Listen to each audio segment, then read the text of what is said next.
Lima ang nasikop sa buy-bust operation nga gipasiugdahan sa National Bureau of Investigation sa Rehiyon 7 apan direktor na balaka sa posibleng nga pagtakot-takot sa COVID-19 sa makabanay sa tigamitan sa gidiling drogas. Si Chelo Vallena sa report. Milungtad sa usa ka buwan ang pagpaniid sa National Bureau of Investigation sa Region 7 aron matumbok ang usa ka drug den nga nahimutang sa suokong bahin sa sitio Pangutana, Barangay Apas. Mato ni Attorney Renan Agustos Oliva, Regional Director sa NBI, nga gikan sa mga mulupyo sa dapit ang kasayuran nga may mga tawo nga magsud og gawas sa dapit.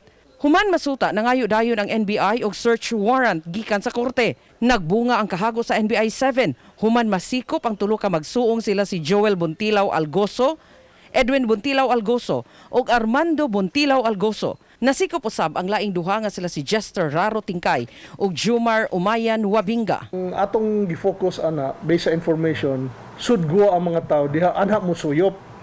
Ana sad mo palit og drug sa ila at the same time pwede ana mo suyopon sa ila. Wa na muluwat og pamahayag ang mga dinakpan. Sir, makapangayo ko sa mga habig, sir. Sir, ang sa may ikuan. Apan nabalaka karon si Oliva nga magtakod-takod ang COVID-19 tungod kay nagdasok man sila sa lawak, posibleng makatakod sila sa ilang kabanay kung mahitabo mang magpositibo ang mga dinakpan.